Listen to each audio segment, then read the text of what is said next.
Hello, everybody. Welcome back to the Star Wars Stuff Podcast. Is that the name? Yeah. I think so. My name's David. I'm Mary. And I'm Chris.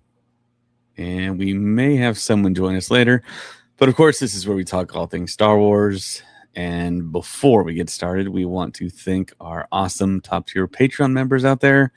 Starting off with Liam McCallan, Kevin Leininger, Deb McCaffrey, Maya Morris, Adam Haber, Cam from Indiana, Mariana Atia Arnold, Alex Blundell, Indiana Solo, BC Dumit, Sean Smith, and Adriana Verano. Thank you so much for your awesome love and support. And also check out our sponsor, LegionSabers.com. LegionSabers.com is where you can find all your lightsaber needs, from accessories to necklaces to racks to hold all your lightsabers. Check out LegionSabers.com and use the code STUFF at checkout. You get $5 off. So I think, as you can tell by my voice, I've been kind of sick here. And I feel good, though. I've been telling everyone I'm sick, but I feel okay. But just trying to get better. It's that weird linger in your throat. Yeah, I mean, it that. feels like my head is kind of like underwater. My ears are clogged. I'm just trying to pop them constantly. That whole thing. Sad. But yeah, I feel good. But yeah, we took a little break from podcasting, but now we're kind of, I think, back a little bit, getting back on track. Not a whole lot of new things to talk about, but I wanted to talk about all the stuff that's kind of in the zeitgeist now, all the stuff that people are talking about and pondering and kind of worrying about in Star Wars. I know we got a few topics I put in the title. So the first thing there is BATUU buddies. Mary surprised us all today and showed us a video of the Ewok BATUU buddy she got from a friend. And I think she's going to demo it right now for us. So this is Lizzie. She's got a lot to say. She's named after her auntie M, who picked her up for me. So it sounds kind of mad. Oh, there it goes. There it goes. Singing Yeah. to us. So the one thing I didn't expect is how much it really vibrates as it interacts with stuff. Its whole body vibrates. Its ears will wiggle. Its nose wiggles and stuff like that. But obviously, like, the biggest thing is the very interactive eyes that will like follow you and all those other pieces. And I know, like, some people get super creeped out by the eyes, but I think it's so cute. It's adorable. But what I'm really excited for is when the R2. So if you don't know, there's the Ewok that's out now. You can get this at Disneyland Park. I'm unsure if you can get it in BATUU East, but you can definitely get it in BATUU West. And if you walk around the parks with it, it interacts with other ones that it like runs into. It interacts with the droids in the BATUU area. So it's very interactive. It's very much aware of things happening around it and being said around it. And will interact. And then there's like little outfits with like clip-on things that you can get, like a spear or fish or a hot dog, I think, and it clips into their hand. And then it's a Ronto wrap, I believe, right? Yeah, Is it it's a Ronto wrap. Yeah, yeah. It's a Ronto wrap. Right? That makes so much more sense. Star Wars hot dog. Yeah. That one. But it'll interact with things if you clip it into its hands as well. So super weird. But what I'm super excited for is the next releases that will come out. So we will get R2-D2, Grogu, and Baby Yoda. So I really, really want R2-D2, because then I'd have R2-D2 and my little Ewok just hanging around in my house, chit-chatting with each other all the time. Huh. Yeah. I was able to handle one, I guess you could say, at D23, and those things are just so damn cute. I mean, I was just touching it and shaking it and talking to it, and it was just responding to me. And like I was saying previously, I had to really, really resist the urge when I was in Galaxy's Edge later that evening to go buy one, because I had already dropped a ton of money at D23 and I was just like, Plus, the other Batu buddies that are slated to come out. You mentioned R2, Baby Rada, and Grogu. Those look pretty interesting too. We couldn't hold them or anything, but they had them doing the interactive stuff, and with Grogu, um, the voices or the sounds that he made were very on point. They were really, Wow. yeah, they were really accurate to what you would see Grogu say or the noises he would make in the TV show and the movie. The one thing is I was kind of worried about that because I don't know if you're familiar with the Play It Now Lego sets where they're supposed to have all these cool sound effects and interact with each other and Oh yeah. whatnot. Those sound effects suck. So I was kind of expecting a similar experience, but no, they actually did it really well. Yeah. You mentioned you were looking to get the R2. That one wasn't even turned on. R2 wasn't really doing anything, so they're kind of keeping that hush hush for some reason. But Baby Rada made noises, Grogu made his Grogu noises, and they're just so cute. But like I said, I had to fight the power and not buy it. So my only concern with the R2 one is if you are in Batu, you can build a droid and you can put a chip in it where it gives it a specific personality. And yes, and then it's my concern is the R2 is basically just that same build a droid that's got more movable, like automatically movable parts because it's not going to have the interactive eyes like the Ewok and Grogu would have and stuff. So I'm really curious how they're going to make that different than the build your own droid situation. That's a good point. I didn't think about that. I mean, I still gonna get it, but yeah. I guess that's a to be determined feature or features that R2 will have. But yeah, the other three that were actually interactive and on and doing their thing, they're all real cute. And so I'm gonna get one of them eventually. I just don't know what it's probably gonna be between the Ewok and Grogu, but yeah, they're just so cute. They're so freaking adorable. Yeah, you said Ewok, and she was like, "Pick the Ewok." Do you want him to get the Ewok? I think she agrees. Okay, I'm gonna turn her off because she'll be very distracting the entire time. Okay. So is it like battery powered, or you charge it, or? I don't know. Should I ruin the magic? It's magic. It's a real. Don't ruin. Okay, okay, it's magic. It's very self-explanatory. If you get one, you don't even need to do a Google search to figure out. It doesn't even come with a pamphlet or anything. My friend FaceTimed me so I could pick her out and stuff. And the cast members basically activate it and stuff. But it's one of those things like you literally, she handed it to me. I turned it around a couple of times, felt around, and I figured it out and stuff. So very self-explanatory. It's alive. And it will haunt you. No, I'm just kidding. It will haunt you. It was winking at me in the beginning.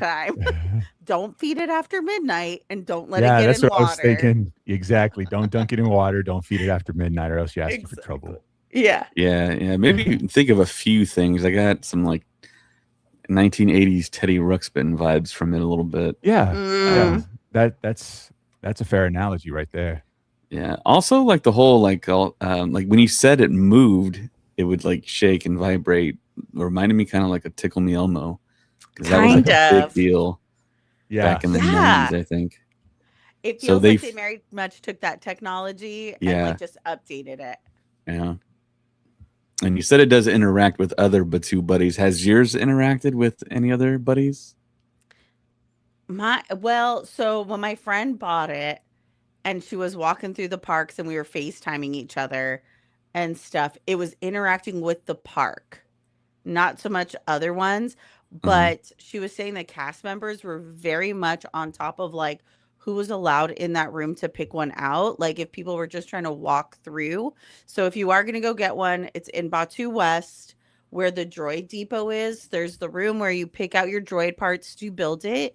And then there's the gift shop that R2 hangs out in a lot. That's connected, and people like to use that as an exit or a walkthrough.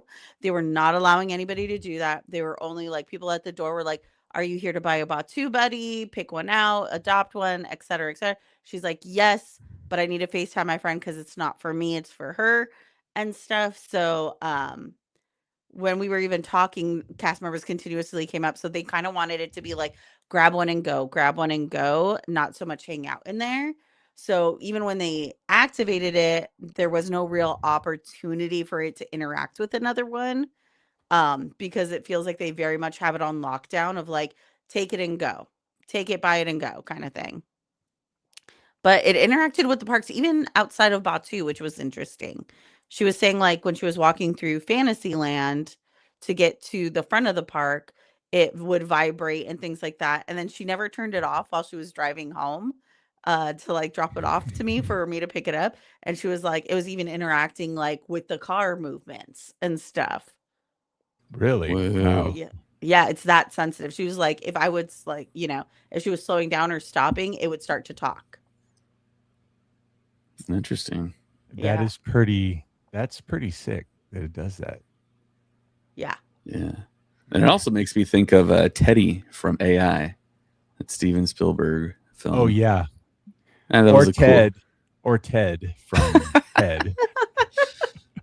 Yeah, it would have been perfect if Ted would have shown up right now, but Yeah. We could have said Ted like Ted. and then he appeared. Yeah.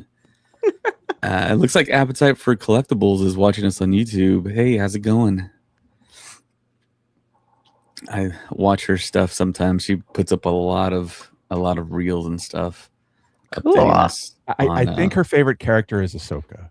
I think so too. I saw that reel today. Yeah, I think that's her favorite character. I think she pulled out like every single like Ahsoka plushie, like 6-inch figure, pop figures. Yeah. So speaking of, there he is. Hey, it's like the Brady Bunch. Yeah. Yo, what's going on, everybody? Hey, what's up, Ted? Howdy. How's it going? We were just talking about you. Oh my gosh, bad stuff again. Always. Yeah, we were Wasn't comparing you me. to you to Mary's Ewok. Oh yeah. Yeah. Oh, it does look like me. You're both so adorable. Oh, Yeah. we're both scruffy looking. So also, I think we want to talk about a little bit of a D23 from one of the hosts here that was actually there. Chris, what were some of the highlights? And I don't know if there was any lowlights, but So I'll start with the lowlights. There was one, and it was something that I heard a lot of fans gripe about. You know, not just when we thought this was going to happen, but like throughout the rest of the weekend around the Lucasfilm Pavilion and whatnot, is that we didn't get any information about what comes after Starfighter. I think a lot of folks I mean, myself included, I'm guilty of it as well, got our hopes up because, you know, following a lot of these actors that could play a prominent role in a future Star Wars movie. You know, Daisy Ridley was in Los Angeles. John Boyega was in Los Angeles. Simon Kinberg was just at Skywalker Sound, which, you know, is about like 6-7 hour drive. He could have easily been there. So everyone was thinking that it was the perfect storm, that we would get some announcement of what is coming after Starfighter, but that didn't happen. So that was probably the low light. Everything else was amazing. Not just what was revealed at the Disney Entertainment Showcase, where, you know, they went through all of their properties and announced what was coming soon, coming next, coming in the, you know, distant future, near future. All of that was really, really awesome. Of course, you know, they started out talking about the 50th anniversary of A New Hope or Star Wars and explaining that it's going to be re-released in its original version this coming February. And you know, they kind of, you know, they showed that awesome logo that we've all seen since April of 2025. And, you know, they kind of, you know, just gave a blurb about that. The one thing they didn't mention is that, and we've heard this, is that there's going to also be an IMAX release of that. He did not mention that, Dave Filoni, that is. Then, of course, it went straight to Ahsoka. And that really got the loudest pop of the night. You know, obviously they brought some of the cast out, and you had Dave Filoni out there talking about it, and obviously they showed that trailer, and really the energy was really high for that trailer. After it ended, the pop was just amazing. So everyone's really psyched for Ahsoka season 2. The one thing that was like a little disappointment, but it was actually rectified like a day or two later, is I've been to D23 once, and when I was there, it was right before The Rise of Skywalker was being released, and they showed that what I call the Dark Ray trailer, where we see Dark Ray at the end of the trailer. Well, at the end of that, we got posters for not just Rise of Skywalker, but we got posters for other stuff that that was going to come out, that are Disney properties. We got zilch. The only thing that we got some really bad Doom cold brew coffee in a can. It was really, really horrible, but we didn't get any poster. So everyone was disappointed because we all saw the poster. We were flipping through our phones, and the release date of January 20th was leaked because it was on that poster. And then we saw, Rosario holding that poster, and we were like, oh, we're going to get that poster. No, at least not then. Then of course it went into Starfighter. Now, when Sean Levy and Ryan Gosling came out, there was a pretty good pop. Then they showed that little sizzle reel. I wouldn't even call it a teaser or a trailer. It was really just a sizzle reel. And then I don't want to say the energy kind of dropped, but I was expecting something a lot bigger. But it was loud. It wasn't quiet by any means. It wasn't just a little applause, but it wasn't the same as what that I heard at the end of the Ahsoka season 2 trailer. So what that means for Starfighter, I don't know. I was talking to some fans, and I think the problem is that they wanted more than just the total number. That whole sizzle reel was just about a minute and 5 seconds. It wasn't much at all, and it really didn't. It gave us a little bit of information about like the back history of this Starfighter that looks to be the crux of this story, but they didn't really elaborate beyond that. So I guess people were wanting more. They didn't get more. And, that kind of resulted in a lower pop than what we heard for Ahsoka season 2. So that was at that showcase, which was on night 1 of D23 at the Honda Center. I mean, that's how huge this has grown. They used to have it at that arena that was like right outside of the Anaheim Convention Center. It has a name. I don't remember what it's called, but it just got so big that they had to start busing people to the Honda Center. And man, they put on a production. I mean, everything was top notch there. Then there was actual presentations happening at the Lucasfilm Pavilion.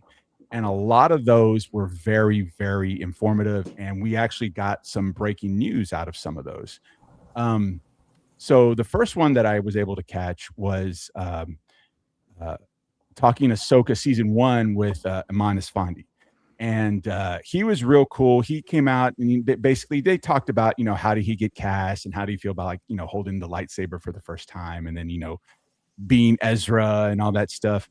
But at the end, he gave us, a little bit of tidbit about Ahsoka season 2. And this was before the showcase that happened. And, he just basically said it's going to be more lightsabers, more space battles, more fighting, more action.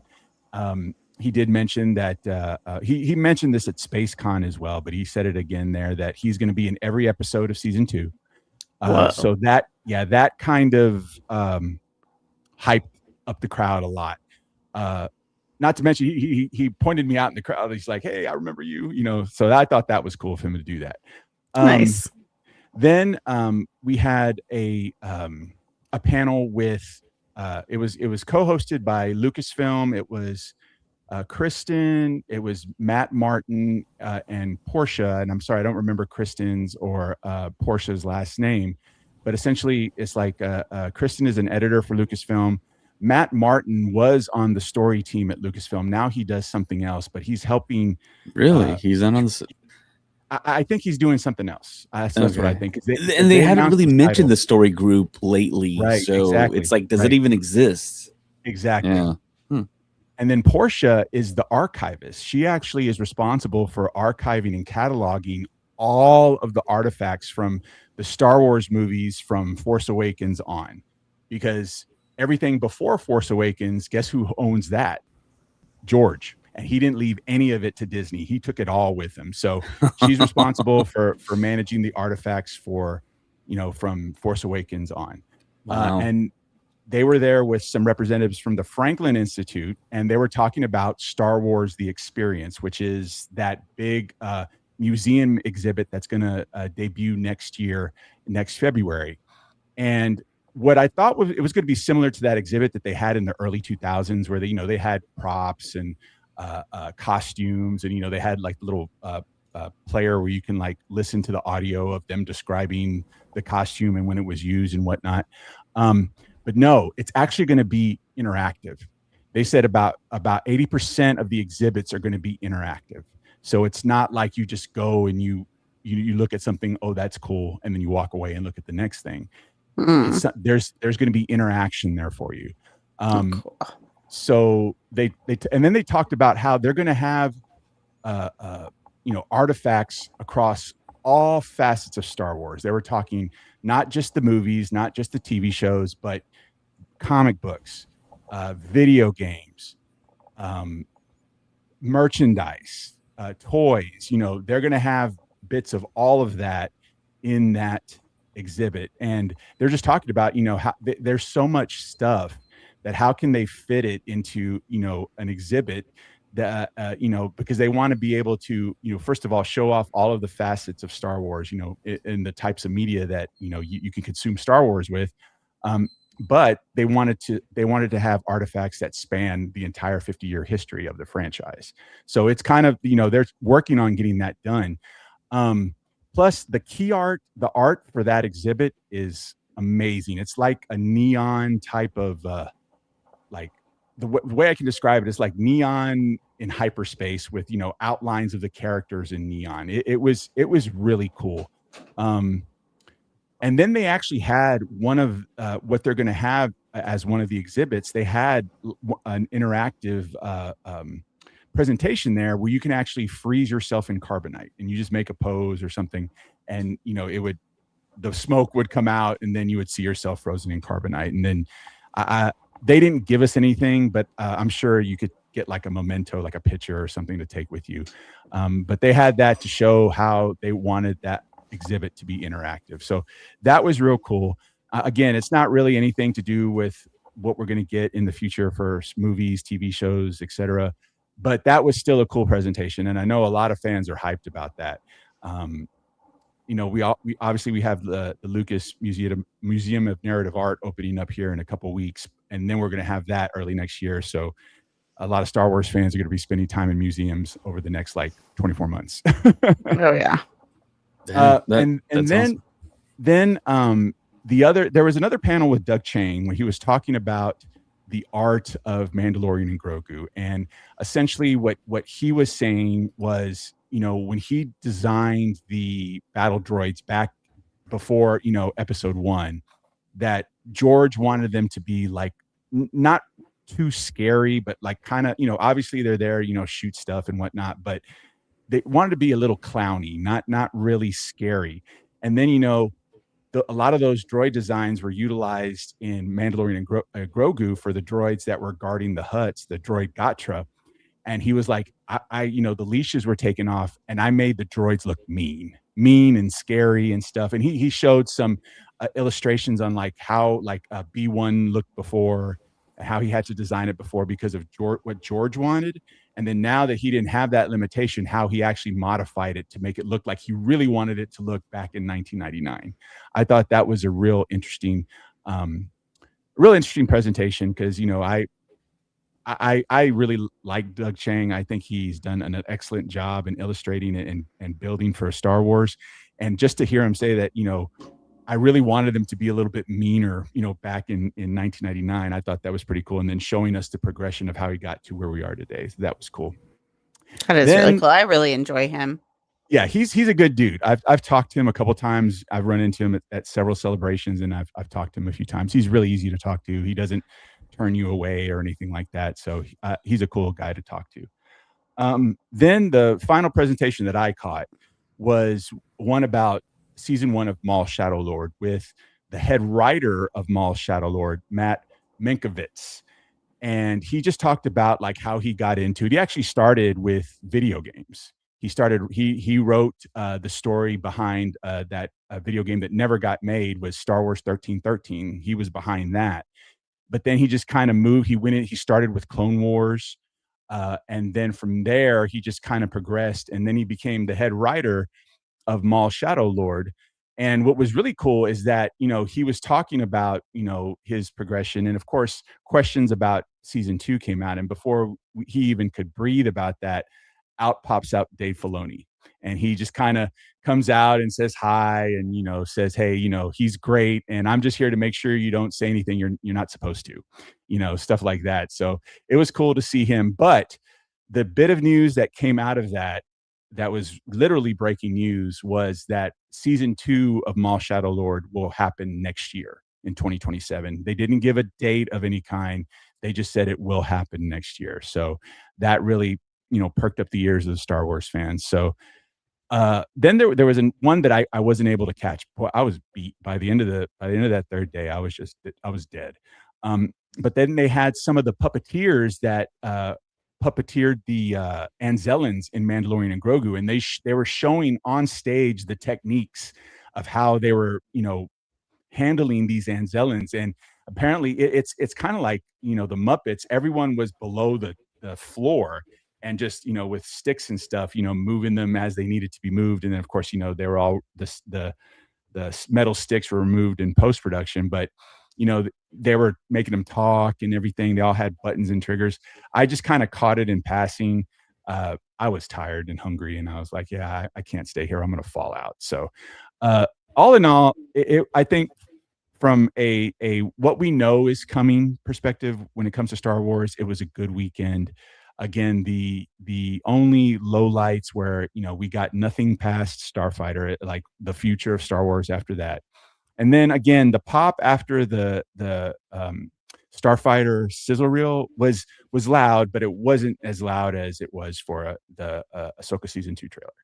But all in all, it was great. It was very tiring. D23 is awesome. I mean, if you love Disney, other than Star Wars, if you love Disney, that's where you need to be, because you can't walk anywhere without tripping over a Disney princess. I mean, it's that.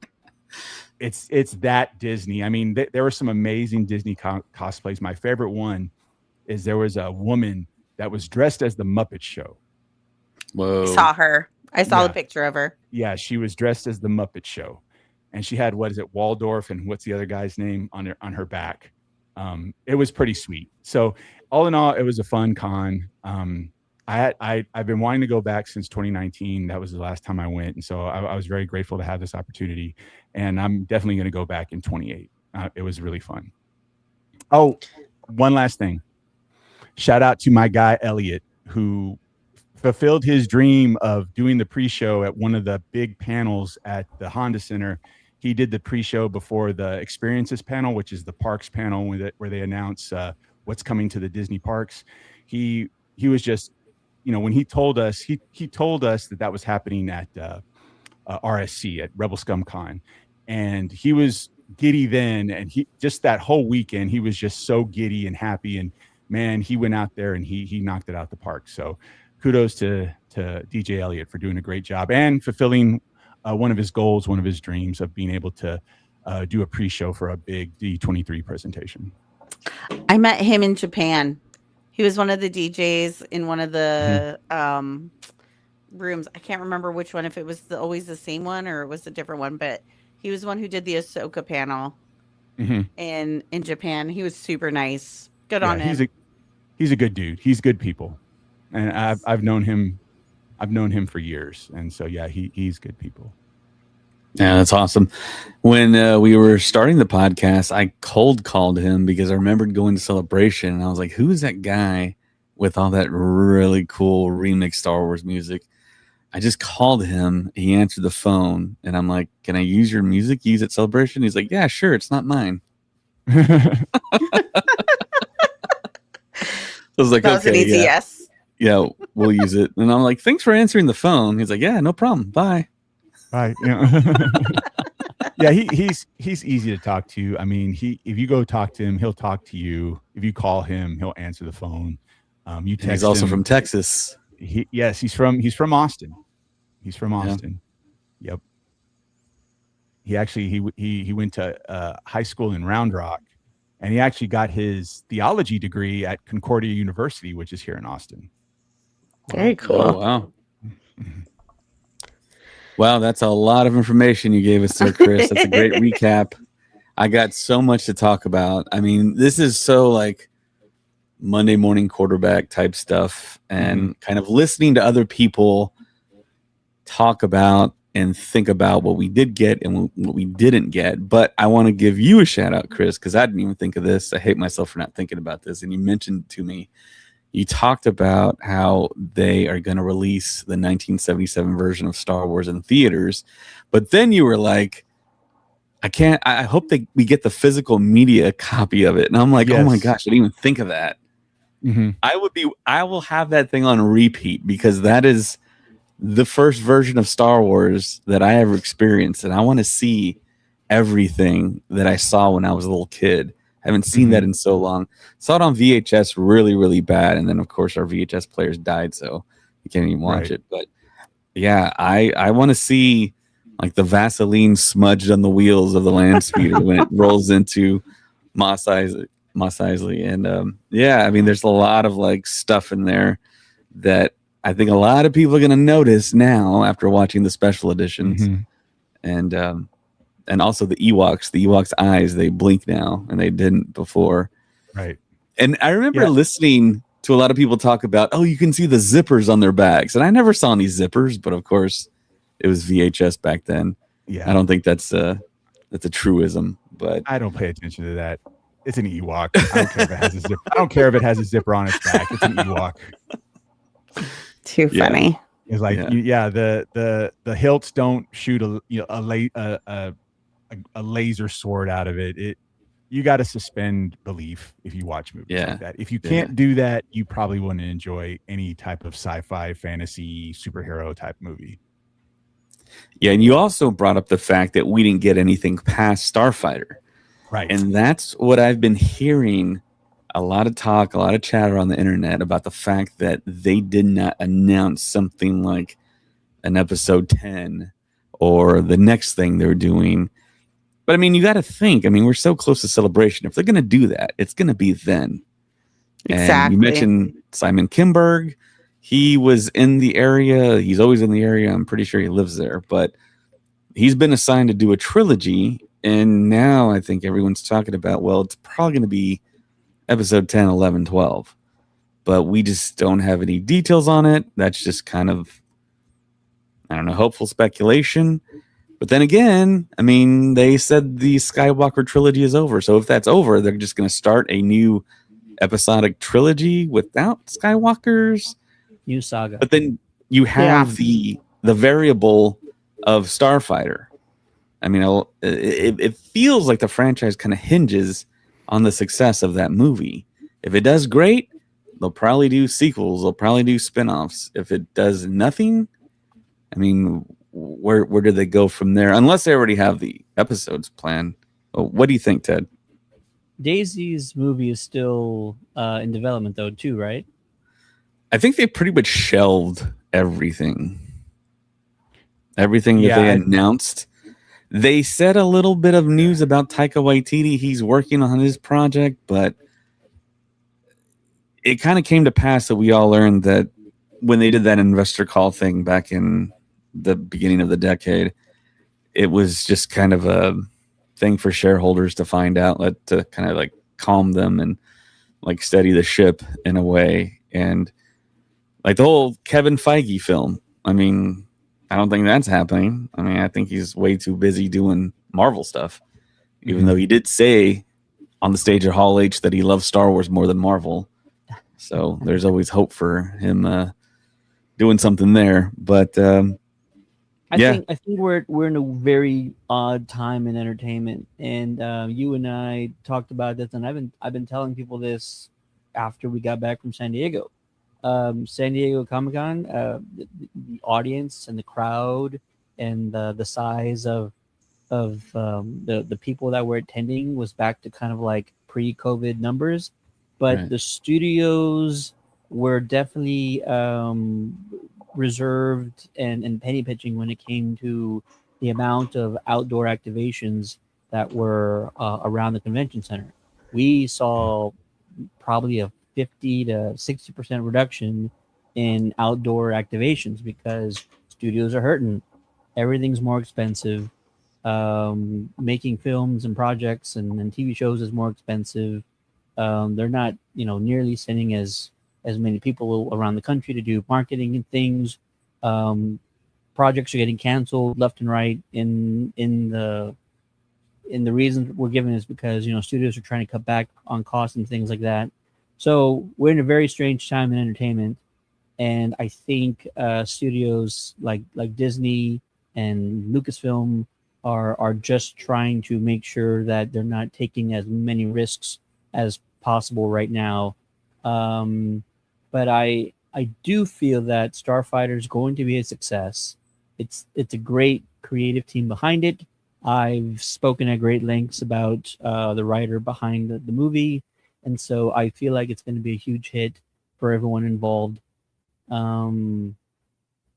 Yeah, I also think, if I'm not mistaken, Lucasfilm and the Marvel Studios presentations were on the same night, right? Yes. Yeah. Yeah. Star Wars into the night. You cannot do that. As somebody who's like, listen, this is basically Saturday at Hall H, right? Yeah. Like everybody is waiting for Marvel Studios, and then once you hit that high, we don't want to do anything after that, man. We want to go home. Like everyone was waiting for X-Men on this occasion. Exactly. The X-Men announcements. Yeah. Everybody was waiting for X-Men. They're showing photos of the cast backstage prior to the announcement was out. Like it was, everything was bubbling up and everything is coming to a boiling point. Once we hit that, that's a wrap. Like nobody should be going after Marvel Studios. Ask Kevin Smith. Nobody wants to follow them. So Lucasfilm should have had their own day. Now, if they didn't do it because they didn't have a lot of announcements to make, then they should have gone before Marvel Studios. Clearly, Marvel needs to be last. Nobody should be going after them, and that's just how it should go. So the thing is like D23 is a different animal. Disney really doesn't say, hey, we know that Marvel is probably our top property. It needs its own day, or Lucasfilm needs its own day. They just lump everything and say, okay, Pixar, Disney Animation, Marvel, Lucasfilm, everything. They just Disney, Walt Disney Studios, because you know what, they announced some movies that I didn't even know were like in development, like the Romeo and Michelle sequel. Yeah. They announced that was happening. Well, that was announced like 8 months ago. It was a long time ago. I had no idea. Yeah, I was gonna say you're young, but you're about our age. So like, you should know what that is. I remember this. I actually saw that movie. He just missed the announcement. I got you. Yeah. But what else? They announced some other, like, they're bringing back Camp Rock with the Jonas Brothers, and they lumped Anne Hathaway, who was very pregnant, by the way, very pregnant. Yeah. She talked about Princess Diaries 3. Mary has something to say. Yes.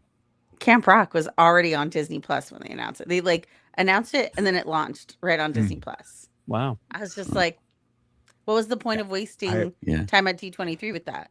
Yeah, I have no idea. And then hauling the Jonas Brothers out there to announce it. Yeah. But yeah, with D23, they just lump everything. They do that with when they make these big announcements, they just put all their properties in one basket and go. Lucasfilm is that venue used more than that day, or is it just that day? It's used all 3 days for their largest panels. So like the day one was the Disney Entertainment Showcase, which did everything that I just explained. The next day was the Experiences panel, where they announced what was coming to the Disney parks. And then at on the last day, and I didn't attend this one, is where they have their Legends ceremony, and they induct their Disney legends into their Hall of Fame and whatnot. Yeah, Alan Tudyk, Robert Downey Jr. Mm-hmm. those are the big ones, and they Bob Iger. have those always at the Honda Center. So like the big announcements, it's like Hall H. You know you're going to get your content, of the big announcements, never before seen footage and whatnot, during those presentations. And it's the same every year. They don't really deviate from anything. And here's the thing though, is that Lucasfilm always goes after Marvel. Lucasfilm I'm surprised they weren't the end. And it kind of shocked me, because when the Lucasfilm presentation ended, I was like, okay, I'm out, because there was 16,000 people there, and I wanted to try to get out. And normally the last time I went, and every time I've seen it, Lucasfilm closes it out and then it's over.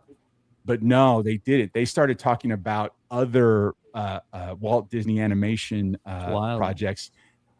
There was Alexander Nothing's bigger Wilson. than Frozen. Yep. They did Frozen 3. They brought Kristen Bell and everyone out there to talk about Frozen 3. They had Josh. I don't know, was Josh out there? I don't know. I was out. I was already out. I totally missed that whole thing. Yeah. I totally missed the whole thing. I'm wondering how it's going to do, because these Frozen movies are taking too long. My daughter is 7. She's at that prime age, and she's kind of over it already. Yeah. It's like these movies are taking too long.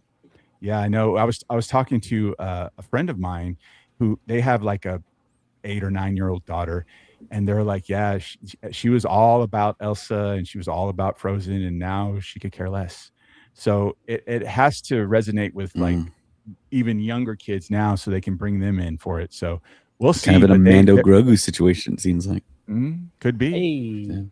Hey, but they're putting a lot of chips behind Frozen 3. They're actually putting a lot of chips behind sequels in general. I would say probably 75% of everything that was announced was a sequel. Incredibles 3, Coco 2. Oh, that was a big one. Yeah, which made me almost made me cry.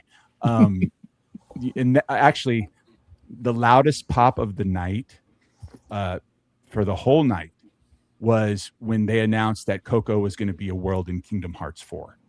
The crowd went crazy, and I had to cover my ears, and my watch was going off saying that it was too loud and it was going to hurt my ears. That was the loudest pop of the night when they announced that Coco was going to be in Kingdom Hearts 4. Everyone was really excited about that. But like I said, about 75% of it was sequels. Romeo and Michelle 2, like I say, Incredibles 3, Coco 2. Where's Encanto 2? We want Encanto 2. Encanto, no. Did they say Encanto 2? No, they talked about they're going to build like an attraction, an Encanto themed attraction, but they also have Lilo and Stitch 2. Yeah, that's coming out too. They had some like cool stuff. Hex is like an original. Mm-hmm. And then there was, gosh, I forgot the name. It's like that haunted restaurant that Pixar is putting out. What was the name of that one? It had that like kid who was like trying to order something from like a restaurant or a convenience store that's run by ghosts. Oh, weird. I forgot what it was called. It's an interesting one. I'm gonna have to look it up. And then another like project that is not a sequel is, and Jon Favreau is behind it, is Oswald the Lucky Rabbit.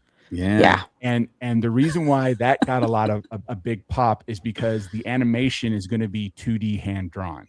It's not going to be the 3D computer animated animation. It's going to be artists actually drawing, Oswald the Lucky Rabbit, and that really got a rise out of the audience. Nice. Yeah, he's had that project for a little while. And live actions, right? Nothing live action was announced. Romy and Michelle 2. Tangled.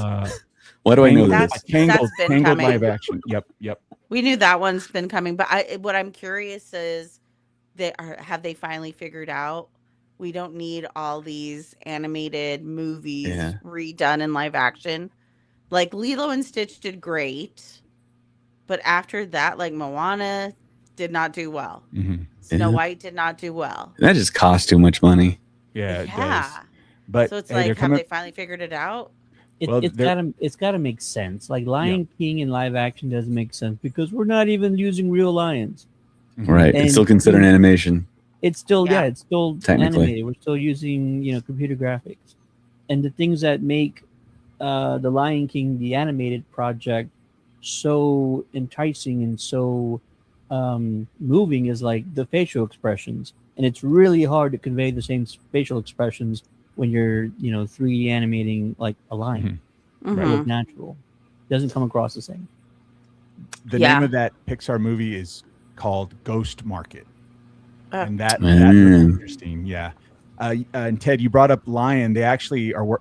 John Favreau is behind another project there with National Geographic, where they go out and they follow a lion cub from birth to adulthood, and it's just called Lion, and that got a nice pop because they showed about maybe 5 minutes of like the intro to that, and it's real interesting. And I've always been a fan of like when they do documentaries like that, because I'm like, you're really going to let them get eaten, you're really going to let them get hurt and stuff like that. Cute little lion cubs or cute little hyena cubs or whatever. And yeah, they let nature those do its cute? thing. I'm just saying, I don't know if they're cute or not. It's all subjective. Beauty is in Sure. the eye of the beholder. Sure. Those documentaries are dark. If you thought like Disney cartoons back in the day were dark, go watch like that Ryan Reynolds narrated wildlife documentary that he did, because there were birds that live in these like high mountains and stuff, and the chicks, when they hatch, they have to survive like 150-foot fall in order to like make it into the world, and most of them don't. So it's like they showed that to kids. This was a kids documentary, and I'm like, dude, this is dark. It's wild. Yeah. I still think about the one with Cumberbatch and how he can't say penguin the same way more Yeah. than once. Penguin. Penguins. Yeah. Penguin. Do you guys know the story of Oswald the Rabbit and how Disney reacquired him? I don't It's know how he so- reacquired him, but I know that how he lost him. Okay, well, you can fill us in there, but the way that they reacquired Oswald was they did like how you would do a trade in the NBA or NFL. They For Felix the traded cat? Oswald the Rabbit for Al Michaels, the commentator. So he moved from I think from NBC or ABC to NBC, and they just traded with like cash. And Oswald was the original like mascot logo symbol before Right. Mickey, but they Mhm. lost him. They sold him, and then Walt Disney created Mickey Mouse. Yeah. John told that story Oh, okay. on stage. Yeah. And what he said, well, he was, And the Al first- Michaels was a Disney legend. So he was there on Yes. stage. Wild Yep. Symmetry there. Yeah. he said that Walt, that was his first like cartoon creation, but he was under contract with Universal, Paramount, one of those two, and they got into creative differences and so he quit, but that was their intellectual property, so he couldn't take it with him. And yeah, you're exactly right. That's what they did. They traded Oswald for Al Michaels. Yeah, that's so wild. And so now he's back, and again, he's making that project, and it looks good. I mean, the animation looks really good. Yep. Alexander on YouTube was on top of it tonight. It was Universal. Yeah, Universal owns NBC. Yeah. Alrighty. Yeah. There was so much you said there, Chris, in regards to D23. Just kind of the overall feeling that people are talking about Star Wars these days. And I've seen a couple of spots where they're kind of saying that this is this time period. But before I say that, when Ted talked about, we were at SDCC in San Diego, and that was a pre-Spider-Man Brand New Day world. Now we're in a post-Spider-Man Brand New Day world, and the box office is seemingly recovered from pre-pandemic times.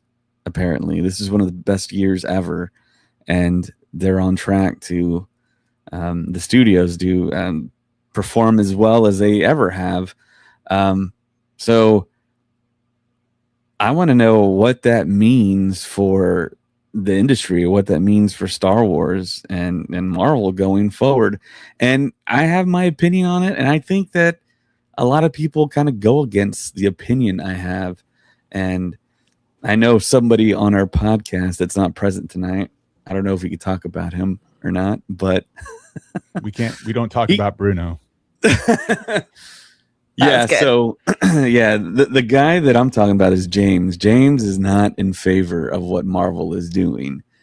And to me, it's like that's what Star Wars should be doing, bringing back the actors and the characters that we all want to see, we all want to make money, and really make the franchise back into what it used to be. And it seems like Marvel is going to do that. And I mean, via Spider-Man, via Robert Downey Jr. and Chris Evans.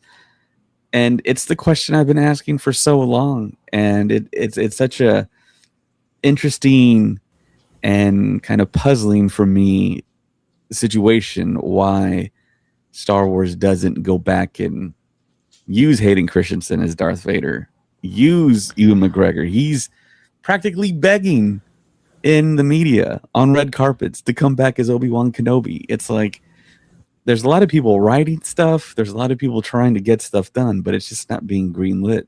Mhm. And of course, back then, you really couldn't. I mean, people would point to Kathleen Kennedy, but she ain't there anymore.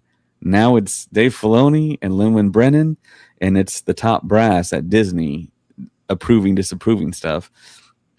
So you got Josh Tomorrow now at the very, very top, and then we all know about the Ben Solo, Adam Driver, Steven Soderbergh vehicle thing, and laughingly, Filoni was asked on the red carpet at D23, what about the hunt for Ben Solo? And he was trying to do the Jedi mind trick of, we're not talking about that now. We're not talking about that. And then, of course, Adam Driver appears on the screen as one of the main Marvel villains now for X-Men. And it's like, man, it seems like Lucasfilm has a lot of missed opportunities and very commonsensical moves that they can make. And it's getting a little scary, I think, because if Starfighter doesn't do it for people, it's like, where is the big eventized Star Wars thing that we're all looking forward to? I don't think it's Starfighter. I think people are thinking it's going to be good, but there's no Phantom Menace, there's no The Force Awakens anyone's really looking forward to. Yeah. So, Oh, go ahead. Yeah. sorry. To be fair, they are using Hayden Christensen now.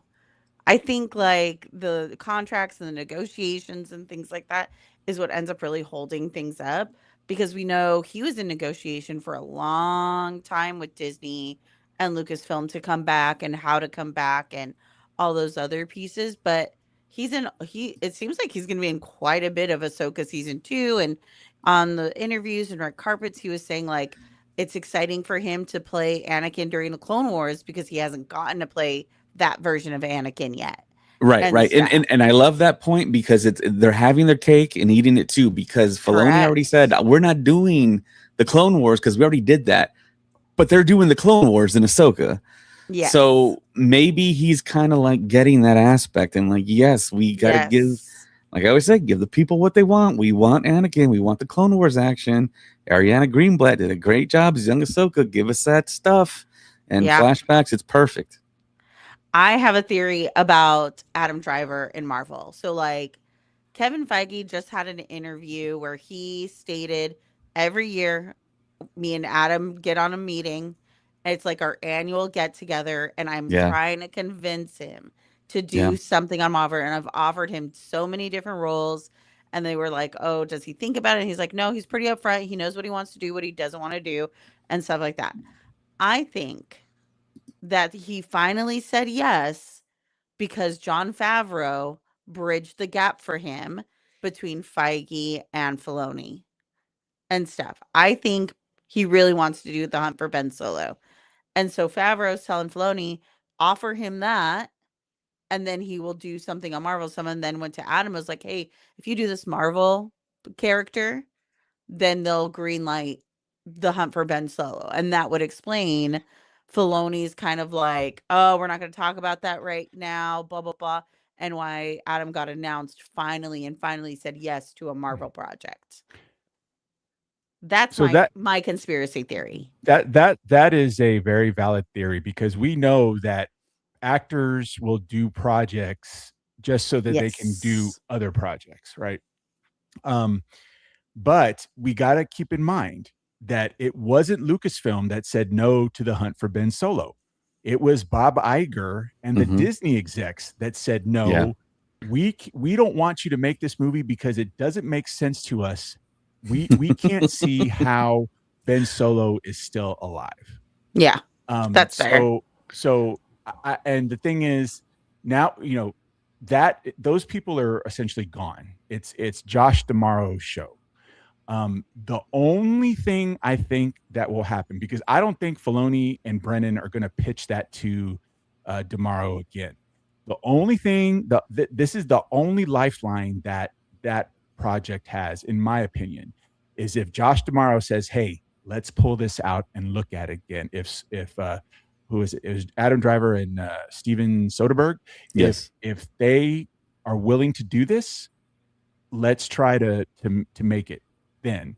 But I don't think Filoni or Brennan will pitch it to anyone ever again. So that's the only lifeline. But I probably agree with Alexander Wilson here that The Hunt for Ben Solo is on the shelf next to the James Mangold Dawn of the Jedi movie, which was announced, you know, a couple years ago. Yeah. And it's not happening anymore. So I don't know. I don't think Dave or Lennon need to pitch anything to Josh at all. I think Josh is not a movie guy or anything like that. I think he's always been a parks experience guy and stuff. And his biggest win with everything to get him where he's at is that he listens to people and he lets people that he doesn't know anything about do their jobs. I could very easily see him being in a space of like, you guys know Star Wars, you guys know these films. Right, exactly. You are the keeper of the stories. Do what you got to do. Here's your budget. Right. And that would be great, because that's how you should run a company like that has, you know, so many moving parts. Is you need to trust the people that are working under you. Yeah, you know, trust the talent. And not micromanage. And it sounds like at that point in time, Iger was like, no, I want to make sure that we throw something out there that, you know, the fans are going to enjoy. And, you know, ultimately Iger is, you know, where the buck stops. And Iger did say he was the one that said, I could not see how Ben Solo was still alive. He killed it. I mean, I know there are other people in charge of content, but he was the one that axed it. So ye of little imagination. Yeah, I mean, we talked about it on the Cantina cast. It's like, come on now. All these people that are dead are now back. You know, Darth Maul is back. You know, essentially, some of us thought Ezra and Grand Admiral Thrawn were dead, and they're back. You know, people come back as Force ghosts. It's like Star Wars is like a soap opera, and that's what George Lucas said. And we know if you follow soap operas, characters that die, sometimes they come back. And they just, you know, Iger and company just didn't understand how Star Wars works, I think. And that's why they didn't greenlight this project. I thought it sounded great. What I read of that script, the alleged script that essentially leaked, I thought it was a great story. I would have been 100% behind it. But ultimately, C-level people killed it. Yeah. I think that's all executives. I'm not gonna remember the story, but I think it was either Star Wars or some type of Marvel property where like there's an executive getting in the way of like the most basic understanding of lore, and they wouldn't let something move forward because it kept blocking it because it didn't make sense to them. And the movie ended up getting made, and it was just like, wow, they're so out of touch with their properties that they can't even understand sometimes the simplest of lore or legacy or story with these characters. And so it's kind of like pulling teeth, or whatever the most extreme version of pulling teeth is with these executives. Like, yes, just get out of the way. But also, I don't know. I know the box office seems like it's kind of back to normal and things are all fine and dandy. I think it's just kind of like fool's gold at this point, because we're only talking about success with like a handful of people. You got movies with Tom Holland and Zendaya in it, with the biggest comic book character in history. But you also have Obsession. Your favorite film of the year? Hang on. Backrooms. I was gonna say, and the other thing is like you got guys like Christopher Nolan who he's just printing money, but he's the only kind of director that I can think of today who has that kind of power of Denis bringing Villeneuve? people. Say it again. Denis Villeneuve? Denny, you know what? I am so surprised about too. how successful the Dune franchise is. Yeah, I me think too. it's probably bigger worldwide than it is in the US, but a lot of projects and franchises are like that. Like Avatar is like that. Yeah. Mhm. The Americans don't give a damn about Avatar, but like the world's going to show up for like $2 billion worth of box office sales. So I'm not saying James Cameron is still one of the greatest directors of all time, one of my favorites. But I still think that studios need to have cheaper budgets, write better stories, and find more talent. People are kind of tired of the same old recycled actors being the same old roles. That's why like Tom Cruise's next movie is getting so much hype because he's kind of doing something that's not very Tom Cruise-ish. His Yeah. Mission Impossible movies don't make any money, but everybody's talking about this next movie that he's doing because he's not doing regular Tom Cruise stuff. It's got to be interesting. It's got to be enticing, and I think studios are slowly figuring that out, coming out with new, fresh ideas. Obsession.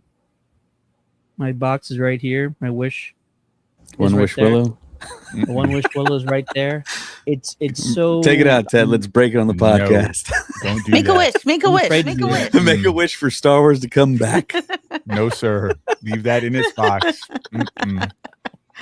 You know what It's, I think is wild? Steven Spielberg had a movie that came out And it flopped. in the last few months. That's what I'm saying. It's not nobody has Steven the Spielberg. the power that Nolan does, and he's earned it for himself, and that's okay. Yeah, I I love kind of Turkey. agree with you, Ted. Is that the box office was held up by like 4 or 5 tentpole movies. You know, you mentioned Odyssey, you mentioned the Spider-Man Brand New Day, Project Hail Mary, and Toy Obsession Story. and Toy Story. Yep. Still but didn't see that.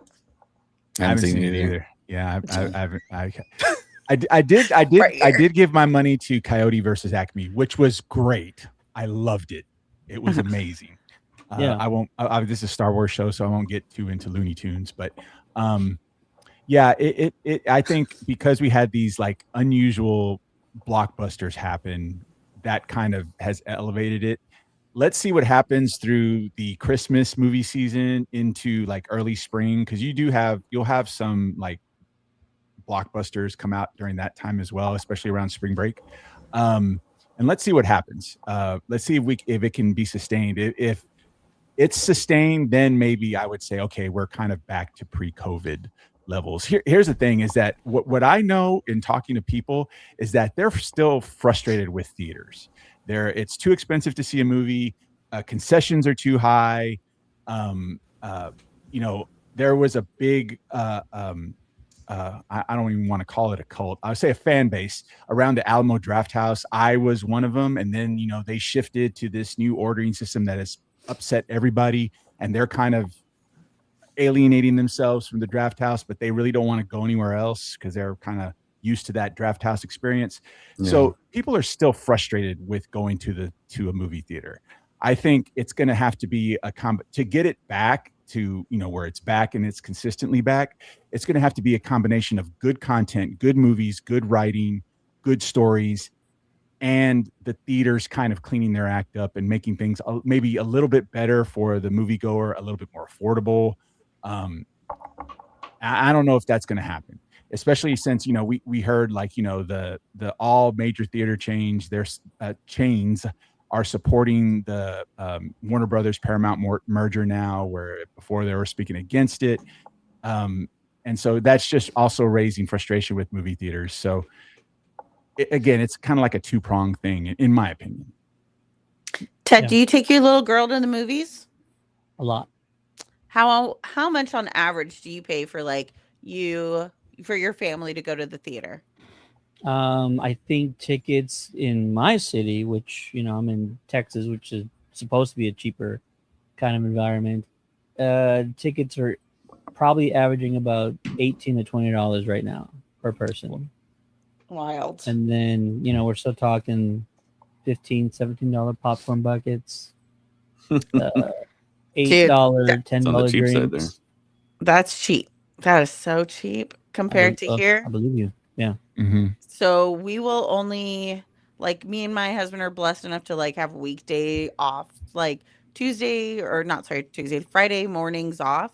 So if we go see a movie, it'll really be like Friday mornings. So we get a bit of a discount, like that 15% matinee discount.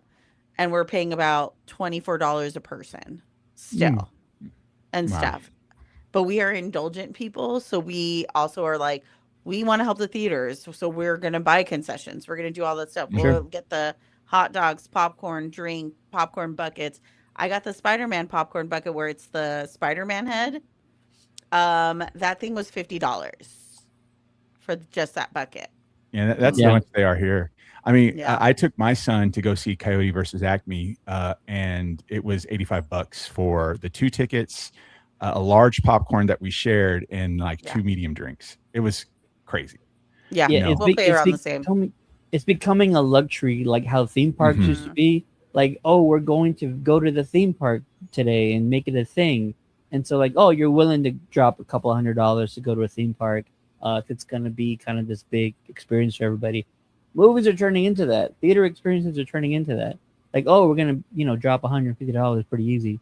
If we go to like a sit down, somebody mentioned Alamo, which we love Alamo, but we know 3 tickets plus $20 meals each person and drinks on top of that, which are separate. Like, we're walking out of there, over $100 for just one night. And so we kind of, play things kind of by ear. Yeah. Yeah. I 100% agree. It is definitely turning into a luxury item. And I think that's really what holds the box offices back. It's not so much the content anymore. I think people still really enjoy the content. That's why people sign up for streaming services, right? People like rotate through their streaming services, and it's like, oh, this movie's going to come out on Netflix. So I'm going to re-sign up for Netflix for the month, watch all the things I want on there because this movie's coming out on there, and then I'll cancel it. And people do that with HBO and all those other things.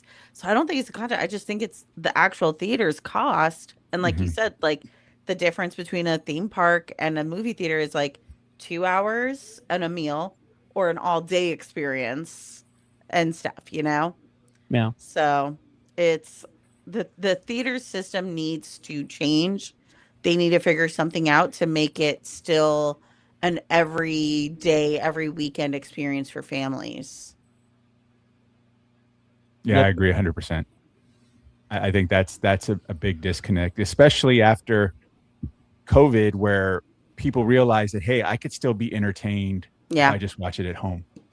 And the thing is, going to the theater, it's a social thing. It's not necessarily, hey, I want to see, the Odyssey, in 70 millimeter with, sound blasting my skin off, As Nolan intended. Exactly. But it's also, you're in a room full of people so it's a social construct from a certain point of view. Yeah. Whereas, when you're at home, it's just you and whomever lives there, maybe. So there's a social aspect to it that I enjoy. That's why I like to go to the movie theater. But I don't want to pay an arm and a leg to go see it. Now, theaters have those like reward programs where you can or those subscription programs where you can go see a movie a day or a movie a week or something like that. Alamo has their pass as well. But there's just so many restrictions on there that I didn't think it was worth it. Like, you can't see first run movies.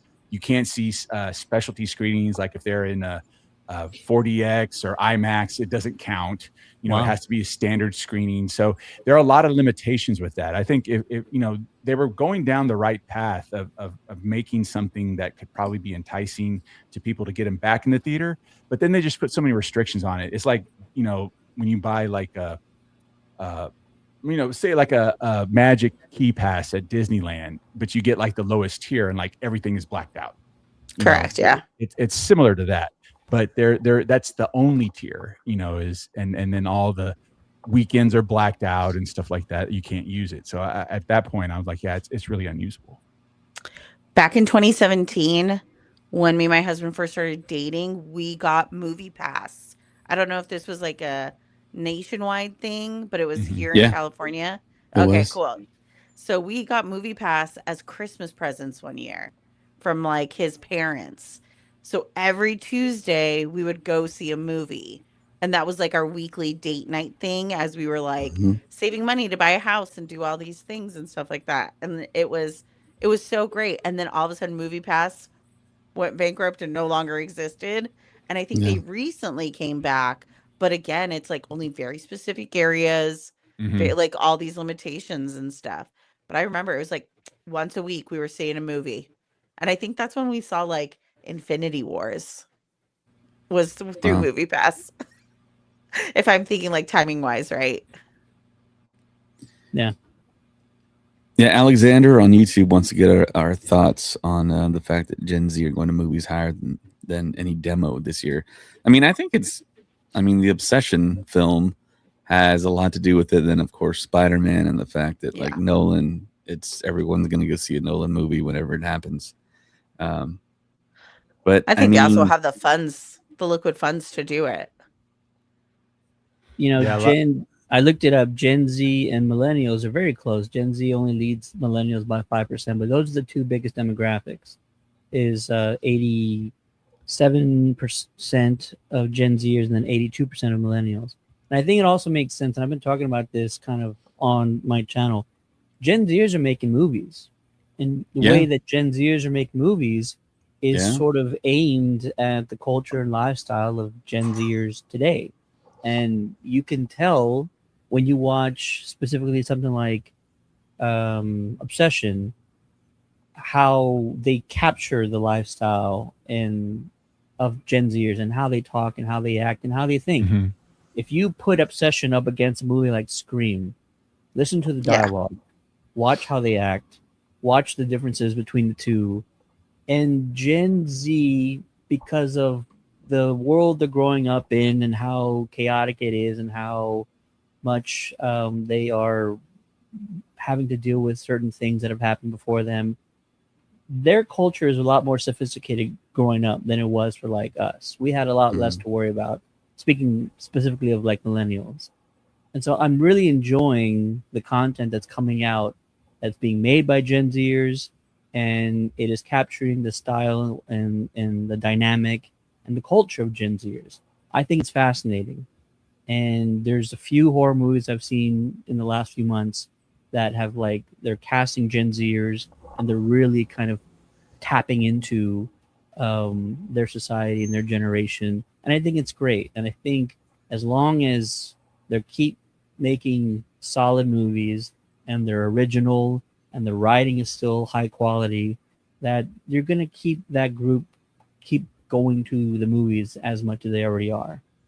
Right. And it begs the Star Wars question: is it time for younger filmmakers to tackle Star Wars? Because you got to look at reality.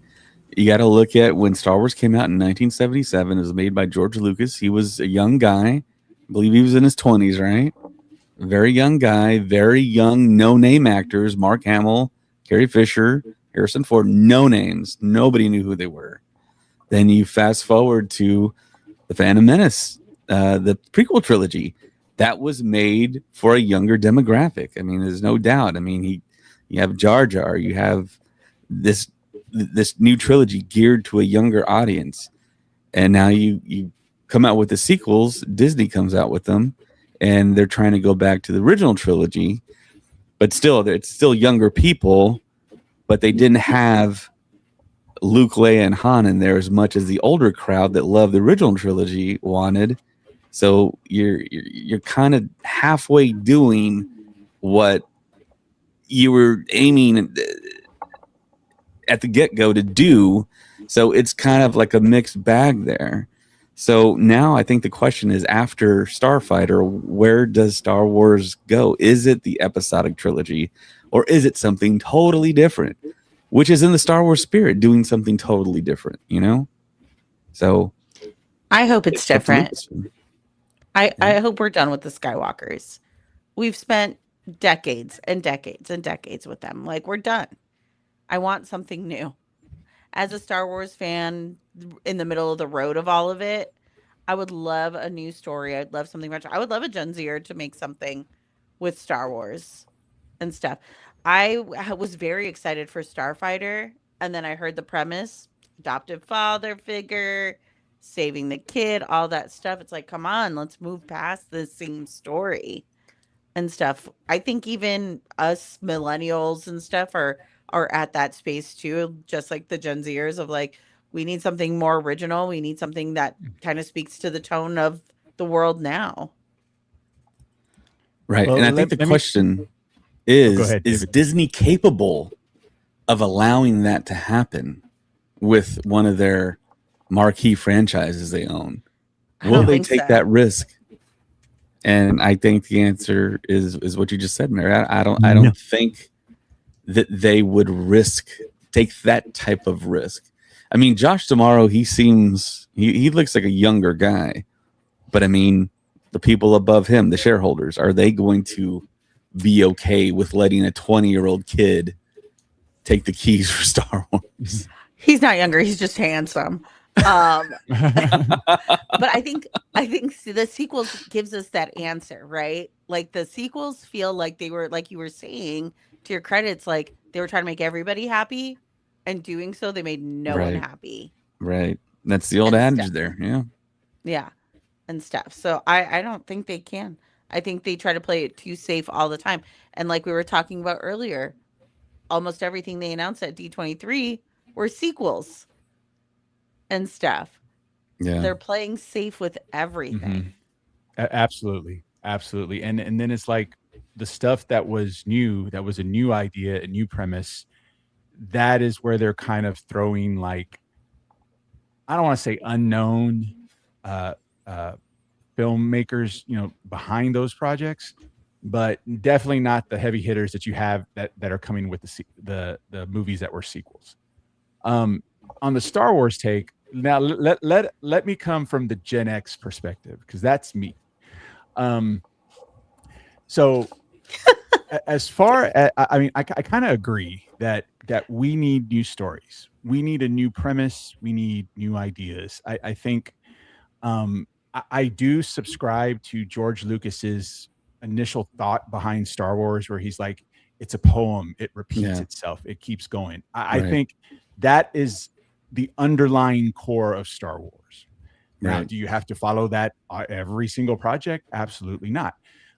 So have something different.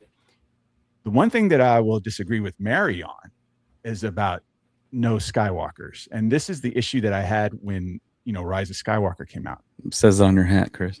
Yeah. The Skywalkers are Star Wars.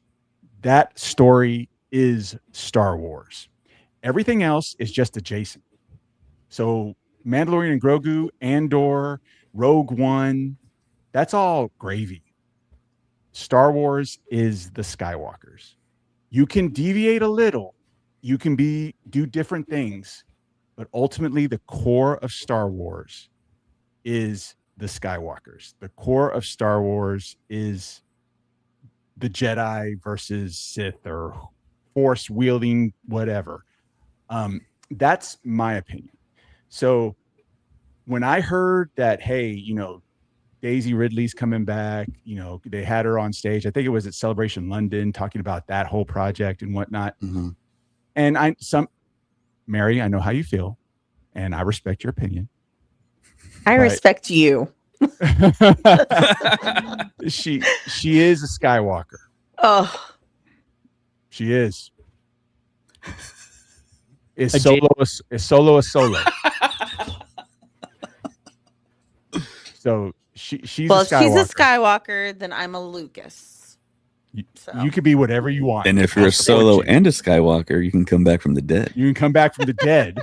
I'm gonna walk up to George and be like, "Hi, I'm your daughter. Some lady asked me what my last name was, and I said Lucas. So, guess that's how this works now." That's how this works, exactly.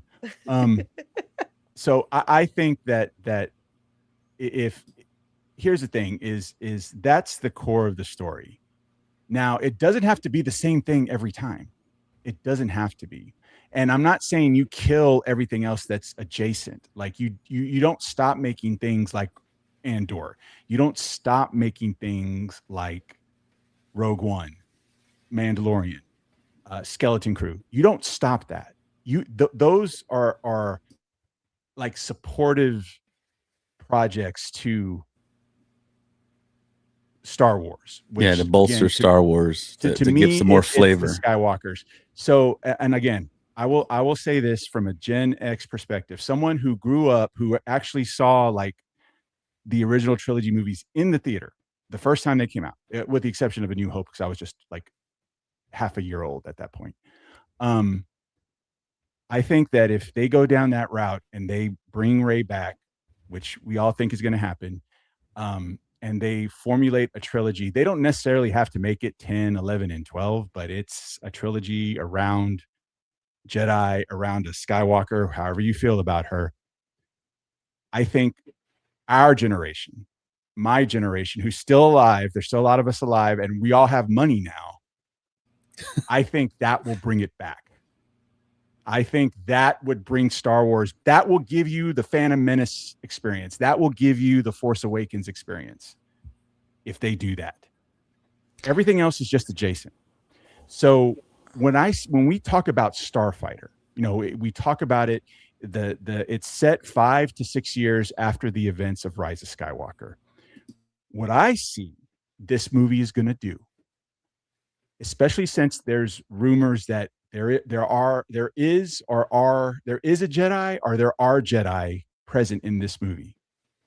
That's going to be the entry into what Simon Kinberg does with Rey Skywalker in the trilogy that he's coming up with. I think that's going to be we're going to get breadcrumbs for that trilogy in that movie. That's my theory, I guess you could say. But yeah, I hope she does come back. Yeah, I really do. I enjoy her as an actress. She's not getting any younger, so if they're going to use her, they got to use her now. Yeah, exactly. We've said this since I've been podcasting with you, David. Me and you have exchanged this: strike while the iron is hot. Mm-hmm. Now, I wasn't in London. I wasn't at London. I wasn't at the London celebration, but I saw the live stream. And when Daisy Ridley walked on the stage, the pop was loud. I mean, were you in that presentation, David? Yeah. I mean, it's her hometown, right? Obviously, yeah. But it was loud. So if you want, and it was a shock, and it was a welcome shock. Absolutely. And here's the thing: is like, I know a lot of folks have issues with Rey, Mary Sue, all that stuff. But from what I've talking to Star Wars fans who really weren't a big fan of her back in 2015, 2017, definitely 2019, they've kind of evolved into, hey, she's not so bad. So I think if they go that again, that would bring the franchise back, because you're going back to what Star Wars is, and that is Jedi, that is Skywalker. You don't necessarily have to have the same trope, the same beats story-wise. It could be a different type of story, but if they're at the core of it, I think that's what will make it successful. I'm okay if they continue some stuff now, but David earlier said, like, make the easy choices and easy decisions. You said something along those lines. Mm-hmm. The easiest choice in the world is give us the Knights of the Old Republic saga. Go ahead and make it. Watch the money roll in. We're all waiting for it. The millennials want to see it. We grew up playing the games. Yeah. Do it. I'm begging you.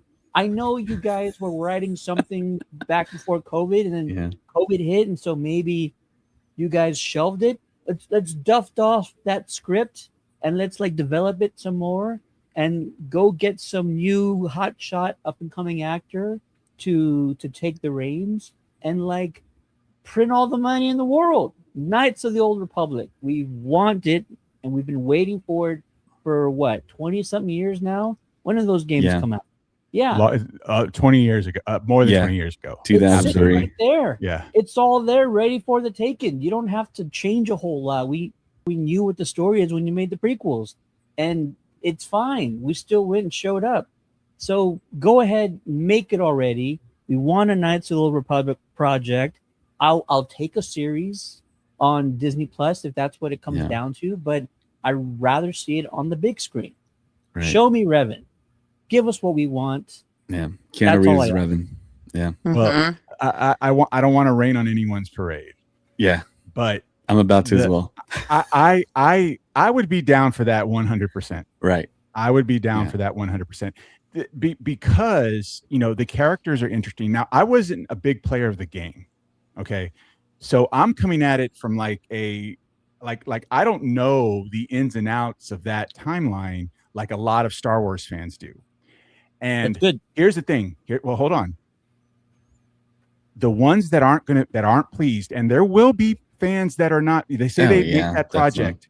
Yeah. They're going to be bitching just like they were with the sequels, just like they were with, you know, parts of The Mandalorian, just like they were with Skeleton Crew.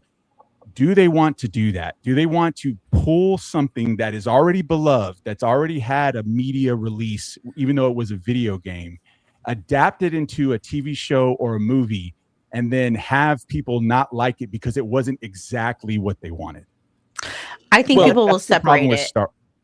I don't know. People will separate it. Yeah, they'll I don't know. separate how they feel about the video games versus how they feel about the show or movie and stuff like that, because they'll look at it as like, they took something was really great and then they found a way to mess it up. The people who are going to be negative will be negative no matter what. Right. And stuff. So I wouldn't worry about that, you know? Like, people are going to be people. Yeah. It's slightly different in the sense that KOTOR was an RPG. It was a choose your own adventure type thing. Now, there's still like the beginning is the same, the ending is the same, but like the path you take was different. And so if you do a KOTOR, you actually get to choose like which character arcs are going to be the ones you go with, because your main protagonist who you played as, you could be the good guy all the way through. You could be the bad guy all the way through. You could be the good guy, but do some shady shit along the way, like every now and then. So the good thing is, like, as long as you hit the big bullet points, I think fans will be kind of cool with it. As long as you keep the same characters, the same names, have them look exactly how they are. What you do in between step A, B, and F, as long as those three things stay the same, like, fans should be good, because it was a choose your own adventure.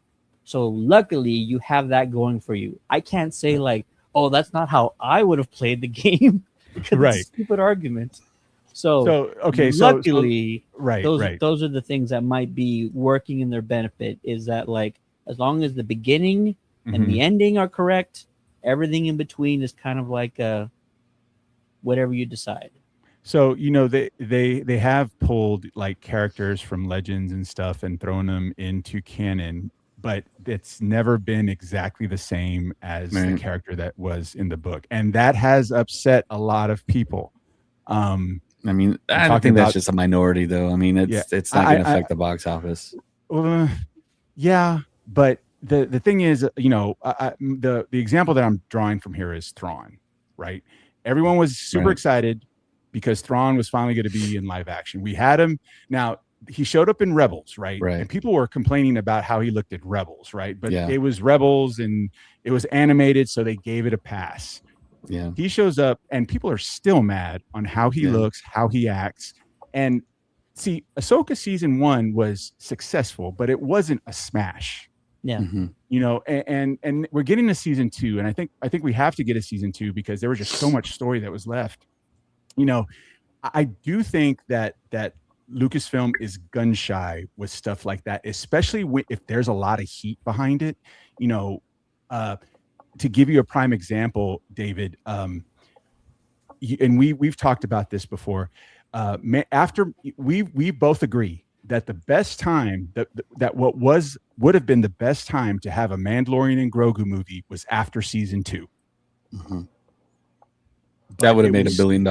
It would have. It was. The thing is that, one, the TV show is doing well, so they just wanted to keep going, and two, they're like, okay, we could mess this up if we put it on the screen and people don't like it. You know, I feel that's how they felt, like, you know, behind the scenes. what I was going to say earlier about not raining on your parade. And Ted, this goes to what you said about give the fans what they want. George Lucas has said this. Dave Filoni has said this. Mm-hmm. Fans don't know what they want. Yeah. And I believe that. I believe that. You can ask for everything and you think that's what you want. And then sometimes you'll get it and it's not what you want. And sometimes it is. I think, well, again, if they produced a Knights of the Old Republic show, or if they produced like an Old Republic show, the game that's currently on, I would be there day one watching it, and I would probably enjoy it. But Yeah. I think they're really not going to go back to stuff that's already been established, because people already have their opinions about that particular storyline in that media that it was released in originally, whether it's a video game or a comic book or whatever book. And they just, they don't want to risk. I don't think they don't want to risk getting it wrong, because they do. Yeah. You're not wrong about that. Yeah. They're scared. Yeah, exactly. But see, I personally, I think that's how they feel, but I would love it if they would do something like that. I just don't know how successful it would be. I mean, look at the Acolyte. Okay, so it's not the Old Republic, right? It's not Old Republic, but it is hundreds of years or 100-ish years before the the events of Star Wars. And I mean, it just I thought it was okay. Yeah, I mean, I thought it was fine, but they didn't advertise it that way. They advertised it as looking through the eyes of the Sith, and then, of course, when you say that, when you say it's 200 years before the Phantom Menace, or 100 years, or whatever it was, you think that we're gonna see the Jedi Council. They said the Phantom Menace. We're gonna get Phantom Menace tie-ins. Didn't really get much of that, and then towards the end, that's when we got the Plagueis stuff, and then the back of Yoda's head or whatever. But Star Wars has it even better than what Ted described. You don't even have to use existing lore. Just give us a Jedi versus Sith war, like Game of Thrones style, red lightsabers versus blue and green lightsabers, and make it up. Make up different characters. Make up new characters. I mean, come on, guys. There are thousands of storytellers that can do that. And it's like, just do that. We have a Darth Jar Jar story. Filoni's on the right track, okay? Because I got something to say about that too. Oh, hold on. I got a specifically. Filoni has been like, every now and then he does something that he knows fans want, and it's turned out mostly good. Luke Skywalker in his prime showing up. We've never gotten that before. He does it in season 2, and it's one of the greatest moments in the history of television. Yeah, absolutely. Especially absolutely. Yeah, ball like a baby. He brought back Boba. I still appreciate that. I think that's great. That's good stuff. I had a third one, and now I lost. Oh, they're bringing back Clone Wars Anakin. It's like fans wanted to see Anakin in his kind of in those heydays, and now we're. But you got to admit, though, it's a very, very slow drip here, Ted. No, and you're not wrong. Yeah. I'm saying like the things that they know fans want, all fans, and it's not so much catering. I wouldn't say that. It's just like these are the low-hanging fruit, showing us, and there's a lot of it in Clone Wars style attire, doing Clone Wars style stuff and those stories and adventures.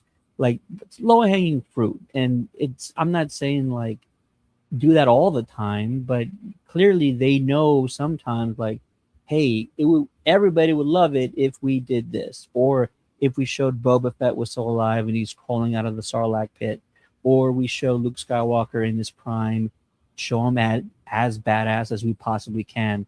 Like the Luke thing should have been done decades ago. Even before the prequels, we should have got a Luke Skywalker saga by himself, and that would have made a few $1 billion back in the day. So like every now and then they do something that all fans will enjoy, and we respond accordingly.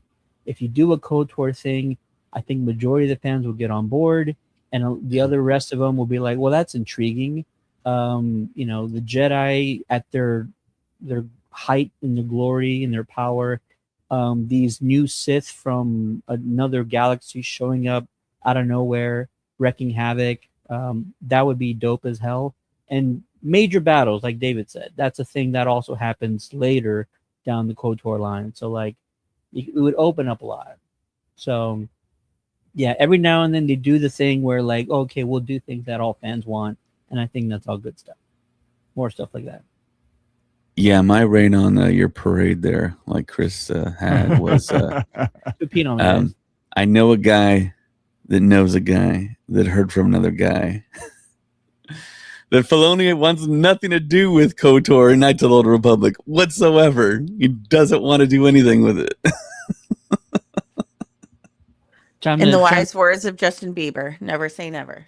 Yeah, never say never. You never know. But like, why not just do it? Why not print the money? Let me ask you guys a question. We're talking about, you know, Star Wars projects and whatnot, and what the fans want. So here recently, we got something from them in response to fan response, and that is the Ninth Jedi. That whole series of the Ninth Jedi. That was made because the response to the shorts when the first episode of that short debuted in Star Wars Vision Season 1. That was the one that got the most feedback. That was the one that got the most positive reviews and whatnot. So they went on. They did another one in Season 3 of Visions, and now there's a 8-episode series. Have any of you guys seen that? No, but I'm busy as hell. So like, okay, I'm not the general person to ask. Okay, well then we'll put a pin in it, because if you guys haven't seen it, then it's really pointless to talk about it. When I see Visions episodes, I see untapped potential and untapped greatness, right? Because I see ideas I didn't even think of show up in these things, and I'm like, that's a cool way to do that. Why aren't we getting something like this in live action? Right. And what I was gonna, and I won't spoil anything about it, but what I like about the Ninth Jedi is that, you know, some of the other Vision shorts, they were kind of out, you know, they had aspects of Star Wars, but you know, you couldn't put that story in like a canon timeline because it was just too out there, right? The Ninth Jedi, it really follows all of the Star Wars rules. It's a story that could happen like 1,000 years before the Battle of Yavin or 1,000 years after. It really follows Star Wars almost perfectly. Well, don't the lightsabers change colors though? That's explained. It's explained. Right. It's a great explanation. So, which adds to, I think, lore and makes sense. Exactly. Yeah. So that is, you know, you talked about, David, like untapped potential and stuff.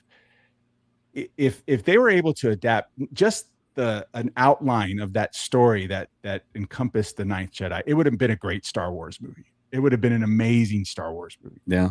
But we got it in an anime, right? You know, that is based on the Star Wars world. So, you know, they are out there, you know, it's like they are tapping these creators that really didn't have a role in a big sci-fi franchise. They're bringing them in, writing these stories, animating these stories, and like the Ninth Jedi is actually really good. You guys need to watch it. Yeah. I'm gonna get to it. I promise. I haven't even on the plane to Lucas Museum. David knows how many shows I am behind on, and it's embarrassing to say that, but it's just because entertainment moves fast. Yeah. So, kind of doing that. All right, guys. I think if I get another one Wish Willow, then goodbye to this one, because I'm going to snap it and wish for a KOTOR saga. Don't do that. It can't go wrong, right? Don't mess with supernatural things. How would it backfire? I'm not going to get attacked by like Filoni in my sleep, am I? Yes, yes, okay, you will. Okay, now you just because you threw it out there, that really could happen. You're gonna have like a Filoni succubus with a black cowboy hat and a Pittsburgh Penguins jersey with a hockey watch stick while I attacking you. Watching you while you sleep. Oh my gosh. All right, guys. I think that's a podcast for tonight. I just want to say thank you to everyone in chat there, especially Alexander Wilson. He chimed in with a lot of great facts there. I know he was fact correcting a lot of the stuff I was saying and omitting there. But yeah, thank you to everyone out there. I know it's getting late and some of our hosts have to go to sleep. So You looking me dead in the eye right now? Oh, I come gotta go to on. sleep too. I mean, I gotta Sway. recover from my illness. It's and 9 everything, o'clock where you're at. Come on. I'm in my sleepy sway already. Gee. When you sleep, is that a thing? What is that about? Sleepy sway. Yeah. I just start swaying when I get tired to keep my like Stevie focus. Wonder, you start going like this. I Yeah, just keep Japan myself Zach. focused. I just want to say Japan Zach commented a lot on Instagram here. Also, Book Dragon Vibe says, "Hi, I love Star Wars." Hi. And yeah, then Zach had a lot of stuff to say. We'll read it next time. But yeah, definitely check us out on all the socials. Thank you to everyone that's been listening to us on our hiatus, supporting the podcast. For Mary, Ted, and Chris, my name is David, and may the Force be with you. Always. And also with you. Kotor. This is the way. Filoni paralysis demon.